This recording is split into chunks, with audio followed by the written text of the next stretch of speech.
Hello, everybody. This is Serpent Stinger back again with another reaction video to some more Hogwarts Legacy. Yeah, I know. We're probably getting a little bored of me reacting to Hogwarts Legacy, but currently it's the only real game that I can find anything to react to for that at least appeals to me currently. The only other one that's kind of that you might see soonish is maybe something reacting to Wild Hearts. But besides that, I am working on a couple of other video ideas, but for now, we are going to be reacting to Hogwarts Legacy. Just got a ton of brand new gameplay information by Swanee Plays Games, which I've seen this guy popping up more and more on my feed the more I've been watching Hogwarts Legacy videos. So I'm curious to see how it's going to go. And as always, the video's link will be in the description. Welcome to my channel and welcome back to another Hogwarts Legacy news video. Now things just got really interesting for Hogwarts Legacy. The son of the design director for Hogwarts Legacy just came out on Reddit and answered a ton of questions and revealed a crap ton of new information that we Oh, previously didn't know about. So there is a lot to go over in today's video. that But looks before we cool. jump into it, I just wanted to remind you guys that I am doing a Hogwarts Legacy giveaway. If you want a chance to win a free copy of Hogwarts Legacy, all you have to do is give this video a thumbs up, hit that subscribe button, and then follow the link in the description down below. So good luck to everyone that enters, and Hey, let's go ahead and jump right into things. So we have this very interesting post on Reddit. We have Taylor Liddell, who is the former QA tester for Hogwarts Legacy, and the son of the okay.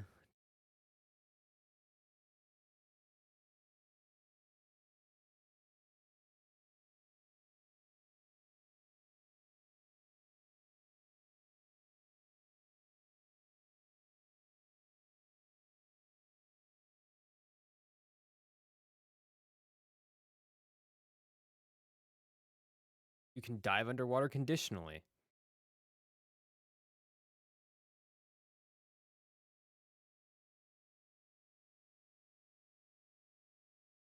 design director for Hogwarts Legacy, Chad Liddell. He says, I worked at Avalanche when the initial leak came out and I witnessed the awesome rise of the community and always wanted to participate. Recently, I received permission to play the game Oh, they read early it. and make help Damn videos it. for launch and would love to hear anything you would like to learn about when the game is actually out. I'm still bound by an NDA, but there's a decent amount that I can say. So he did this little Q&A over on I Reddit. do like It the fact was that he read confirmed it. by the moderators on Reddit that this is legit, and he did answer a ton of the community's questions, and he revealed a bunch of new information that we didn't previously know about.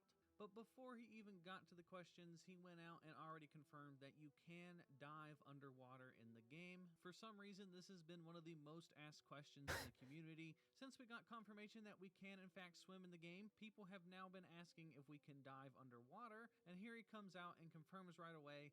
Okay, that's probably one because people are interested in knowing if you can wind up fighting those crazy fish in Goblet of Fire. Possibly seeing the octopus or squid or whatever it is that's supposedly in the water, and merfolk. Those are probably some of the main reasons why people want to be are probably talking about diving underwater. At least it's what I can think of. That we can dive underwater. So that's pretty cool. So jumping right into it, he answers a ton of the community's questions, so I'm going to try to go through these pretty quickly. Some of them are pretty basic answers, so I'm going to try to get through them as fast as I can. So the first question that was asked was, how many, if any, wand choices are there? And then he just simply responded saying a ton. So it is confirmed Good. that you only get to choose one wand with your playthrough, and you get to choose it at the very beginning of the game. But according to this, there are a bunch of options to choose from. Okay, we're back. Sorry about that, ads. Was, does the world outside of Hogwarts have a lot to do in terms of activities, exploring, and questing? And then he responded saying, yes, it's a massive game. So up next, in the game, is there a Victorian-style clothing such as suits and ties? And then he responded saying, I'm not an expert on the Victorian style, but there's a massive amount of clothing. All of it looks fantastic, That's good. and much of it looks Victorian to me. So if you guys are a fan of the Victorian-style clothing, good news because it appears that there's going to be a decent amount of it. So then the next questions are, without being specific, are wands anything else than just cosmetic? How customizable are the bedside tables? And are there any differences in the game based on house choice? And then the response was, "You got me thinking about the room of requirements. It is ridiculously deep and downright massive. The Ooh, marketing that's good. video showed a lot, but really doesn't touch the surface. Creative types will have a heyday with it. There are differences in the game based on your house choice, but I can't go into Okay, specifics." that's good. So apparently there are differences in the room of requirement depending on your house choice. So keep that in mind when you're choosing your house at the beginning of the game. So up next, the question is, can we wear the hood of any robe slash capes? And the response is, so far everything I've seen with a hood can be put on and off. So any clothing items that you see in game that have a hood, you Oh, can probably thank put the hood up crap. on it, which I think is really cool. I'm a sucker when it comes to hoods in video games like Assassin's Creed. Any chance I have to put the hood up, I do it. So the fact that you can put the hood up on almost any outfit is really cool. So next up, we have a bunch of different questions. Is there a variety to quest, or is the focus primarily on linear adventures and fetch quests? Did we understand correctly that the mounts are Broom, Hippogriff, and Thestral, and Graphorn, or are there more mounts to be discovered? Do the talents and upgrades result in different gameplay builds, or is personalization focused on cosmetics? And then the response was, answering what I can, there are an Okay, extremely wide variety of side quests, ranging from little good. quests that take you 5 minutes to massive quests that I personally think are as good or better than the main quest line, and that's saying Ooh. something. You can create wildly different builds using talents. Frankly, I've been surprised that they haven't talked more about it, as it's one of my favorite things about the game. I wish I could spill the beans. Anyway, thank you for your question. Build variety, I think, is what probably going to be the game's main staying power. I'm just hoping that they're going to be fine with a modding community on PC because if they are, this game is going to be absolutely bonkers. I'm getting it on a PS5, obviously. I've mentioned that before, I'm pretty sure. But at some point I will probably also pick it up on PC if I enjoy the game. And then on the subject of talent, somebody asked him what his favorite part of Hogwarts Legacy was, and he says that's tough, but I'd have to say dark magic, especially after it's upgraded with talents. So he puts a pretty big emphasis here on upgrading spells with talents, and he's right, we haven't gotten much gameplay or information about upgrading spells, and the fact that he says that upgrading the different spells using talents is one of his favorite things in the entire game makes me really wonder just how in depth we can go with the customization of spells and using different abilities and stuff. I don't think it's gonna be crazy in depth. What I think it is there's probably a limited amount of talent points that you can get, thus meaning that there are some builds that just won't work unless you go full send on them. And then the next question was, what I'm most curious about is open world. I wonder what you could say about the density of it, like finding caves and stuff that isn't outpost copy paste stuff. And he responded saying, it's very dense. I've never seen two dungeons that are the same, even if they're thematically similar. So that's good news. A Okay, lot of games like Far Cry, for example, will just copy and paste the same outpost, and you have to clear like the same outpost like that's a good 50 point. different times, and it gets really repetitive. So the fact that every single dungeon is going to be unique from each other is really cool, and that's definitely going to keep the game feeling fresh for quite. I think that's a bit of a stretch to say that just off of that person's comment, but I will say, because he says even if they're thematically similar, which means there's probably a similar theme between some of them, if not all of them, for all we know. But the fact that they're not the same is still very good. Quite some time. So up next, would you be able to give me a rough idea of how hard the difficulty modes are, like comparing to a Souls game or God of War, I guess, even though it's a very different type of game? And the response was, it's difficult for me to answer this because I've put thousands of hours into the game. If you're looking for God of War or Souls-like playthrough, I would put it on hard. It isn't as different as you may think. So that's pretty interesting. If you bump it clear up to hard, apparently Okay. it's a bit of a challenge. Now, I have covered God of War and Elden Ring on the channel, so I do like a good challenge when it comes to my video games. I hope the hard difficulty is a bit of a challenge. I just don't want the enemies to feel too bullet spongy. But that's definitely a good thing that he compared it to Souls games. So the next question is, how do you feel about the NPCs in the game? Is there enough variation that it doesn't feel like you just passed someone doing the same thing you saw another doing? And the response is, speaking for myself, I'm impressed with what they have done. There's a point where I stopped paying attention to them and got sucked in by a particular interaction at the train station. It made me want to sit there and watch. A dark wizard was humorously trying to sell a niffler. So this is Okay, it was hard to keep a straight face while I was just waiting for the for him to get to the dark wizard selling a niffler. Oh god, please let there be more things like that. There's two things that make me love Harry Potter. Well, 3 technically, but we'll get to the 3rd later. The first is I love the connecting of, like, the main character with the side characters. I love that, and I hope this game really sells it well. Whether you have, like, an actual romance system or just a bond system, like, I love games with those types of systems, like, whether they're actual full-on romance to just friendship bonds, like, one of my favorite games that had the system would be, like, Persona 5. A lot of JRPGs have the systems, and I absolutely love them. Same with life sim games. I absolutely love those styles of games, and I really hope we get to see something that brings NPCs to like a forefront of like being an important thing, especially since Harry Potter was all about like the bonds they were making. Two is the absolute just comedy of the Harry Potter series. Just the crazy, wacky things that happen are insane, and the idea that there's a dark wizard trying to sell a Niffler, it just oh, man, that's funny to me. But, and obviously 3, I love the juxtaposition between humor and dark, because like, you can have, like, a very humorous start to a movie, and then suddenly, like, basilisk in the Chamber of Secrets. Like they went from being kind of amusing to oh shit, the Muggleborns are getting destroyed by a basilisk. It's like oh, the tonal switches are so good in Harry Potter, and I really hope this game has it too. This is pretty interesting that he points out the train station. I haven't heard anything previously about the train station at this point, so this is news to me. But the fact that he said he was That's actually true. Train station. Does he mean the fact that the lobby of Hogwarts looks like a train station? No, he mentioned Dark Wizard. There's not gonna be a Dark Wizard inside of Hogwarts unless they're especially trying to sell a Niffler. No, that must mean that I'm assuming the train station that you go to board Hogwarts, to board the train to Hogwarts, 9 and 3 quarters. impressed and he didn't get bored of the AIs is a good sign. Up next, Sorry, more ads. are there any collectibles aside from the field guide pages? And the response was tons. And Good, up next, which but area of we've the already game did seen you that. find the most joy in and the most fun and interesting experience? Hogwarts, Forbidden Forest, Hogsmeade, etc. And he says, my favorite area is well south of Hogwarts in an area that hasn't been shown yet. So that's interesting that the map Ooh, is so big that there's an area down south that we still haven't even seen yet. I can only imagine just how big this map is going to be. So the next question is how many fantastic beasts can be added to the vivarium? If you can't give a specific number, could you please let me know if we've seen a majority of the beasts already? And the no response is way. I think each vivarium is capped at 16 beasts. This includes duplicates of the same species. I'm not familiar enough with all the marketing material to know if they've shown them all. Good question.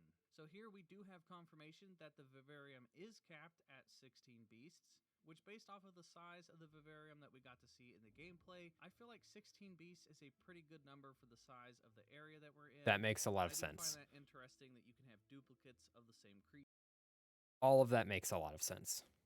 creatures. And the fact that he says each vivarium is capped at 16 beasts tells me that there's probably going to be multiple vivariums. Do we have a second to show the room of requirement here? No. I could already tell you that there's more than one vivarium because I saw a clip of the room of requirement, and there was the door that you go through to enter this vivarium, but then you saw a door up, like up to the top right, top left.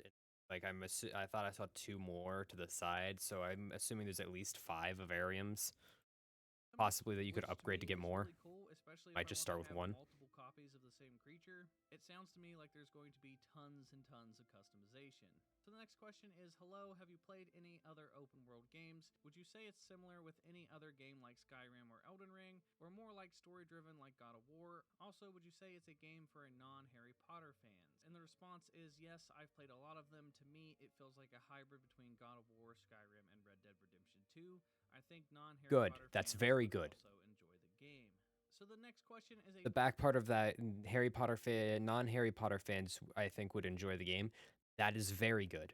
A game should not be just made for a specific fan group if you can manage to satisfy that fan group while making it open to more. You're not going to grow if it's only focusing on one group.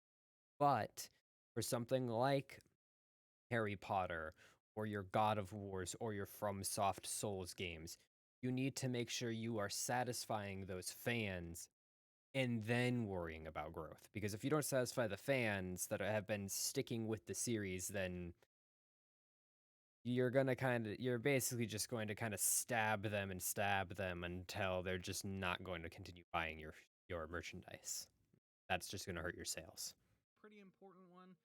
The first question this guy asked was basically just how does it run on PC, but the second question was can you continue playing after finishing the main story? And the response was yes, you can keep playing it. So a lot of people in the community have been asking this question, and this is super important to a lot of people because in some games when you beat the main story, it doesn't give you the option to go and do free roam and get the collectibles and stuff. So that's definitely reassuring Good. to know that once you beat the game, you can go back and keep doing side missions and free roam and go and get those collectibles that you may have missed. So next up, we have a question about eating food and drink, like for example, going to Hogsmeade to get a better beer or any other food, and he confirms that yes, you can eat and drink in Hogwarts Okay, Legacy. good. And the final question we have for today is there a lot to do? How many hours does the game actually give? And he responded saying, I feel like this is a difficult question to answer because everyone has a different idea in their head on what a lot to do is. For me, the game is massive with a ton to do. It feels gargantuan, but it doesn't feel like a lot of dead repeated content as I have seen in other open world games. In other words, it's not bloated. So that That this right here is one of the most important things I can say about open world games. I have played so many that have had so much to do, but it has just felt repetitive. Even Genshin has a slight problem with that, but the more that they've released for the game and the more content that has come out, the better they've gotten about not doing that. But in the beginning, it did feel very repetitive. Uh, Far Cry is like the first thing that comes to my mind when it's like just a lot of repetitive content that I don't like. That is really good. And also it not being bloated is a very good way of saying that. That to me is one of the most important questions because I hate when open world games have a lot of fluff and a lot of bloat and a lot of missions that Exactly. just don't feel that important. Assassin's Creed Valhalla did that. I just got so bored No, with I don't play Assassin's Creed Assassin's Creed Valhalla games. I don't because there like was them. just too I much just to don't like the do and it controls. didn't feel fulfilling and They're good, but rewarding. not my So this is style. good to hear that there's a lot to do and it doesn't feel bloated and it's not going to get too repetitive. So that does it for all the questions that was answered by Taylor Liddell. He revealed a bunch of information that we didn't previously know about, and this definitely has me super excited. Now we're only 1 week away from the release of Hogwarts Legacy, and I'm sure more and more information is going to be coming out as we get closer to launch. So if you guys want to stay up to date on all things Hogwarts Legacy, then be sure to hit the subscribe button and hit the bell for notifications. I like this I like this guy's video. This guy was very clear and concise. Although I will say he seemed a bit optimistic about some of the words phrasings, so that was a little bit of I feel like he was trying to hype things up a bit, but that just might be his personality. He apparently streams on Twitch. Uh, all totaled, I love the video. I am going to subscribe and I am going to like the video because I do think that he makes pretty good content just off of this video.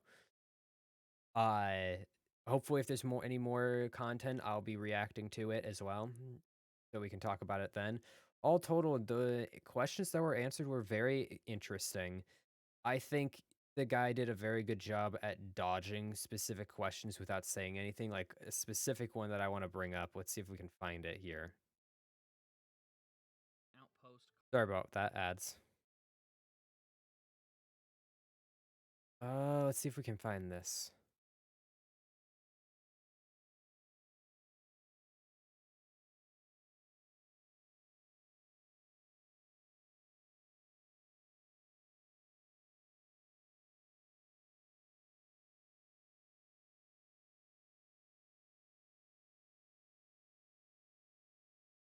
This one?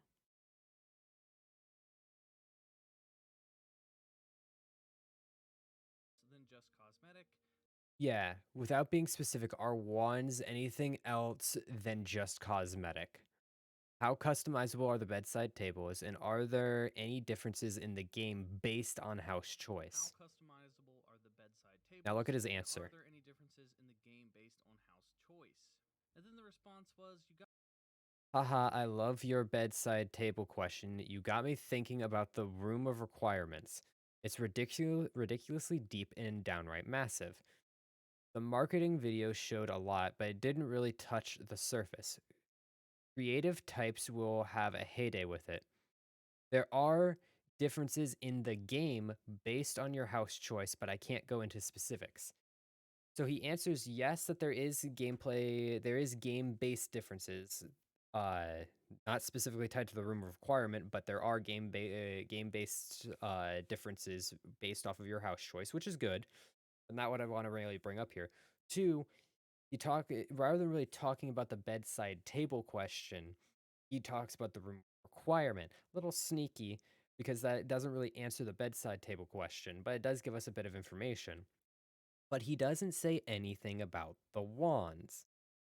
Specifically, if I had to guess, they probably are just cosmetic and don't show any gameplay, don't change anything with the game.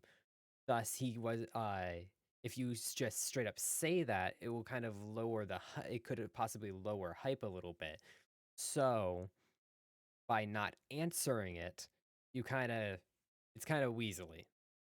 Still smart, very smart. The opposite, also, it could be completely the opposite of what I'm saying too, where it could have gameplay differences and he can't answer that, so he doesn't answer it. And he makes a comment that goes around it. Just wanted to point out, very Slytherin, a very Slytherin answer. But besides that, I think that's all I really have to talk about this video. Great video. Like I said, I'm going to subscribe. I'm going to like the video and I'm going to subscribe to his channel. I like his content. So I hope you all enjoyed. Much like him, I also have a Twitch stream that I will be streaming the game on the 7th, I believe. Besides that, I hope you all enjoyed the video. If you did, please hit the thumbs up button. It does help me out. And subscribe if you want to see more content like this. Besides that, peace.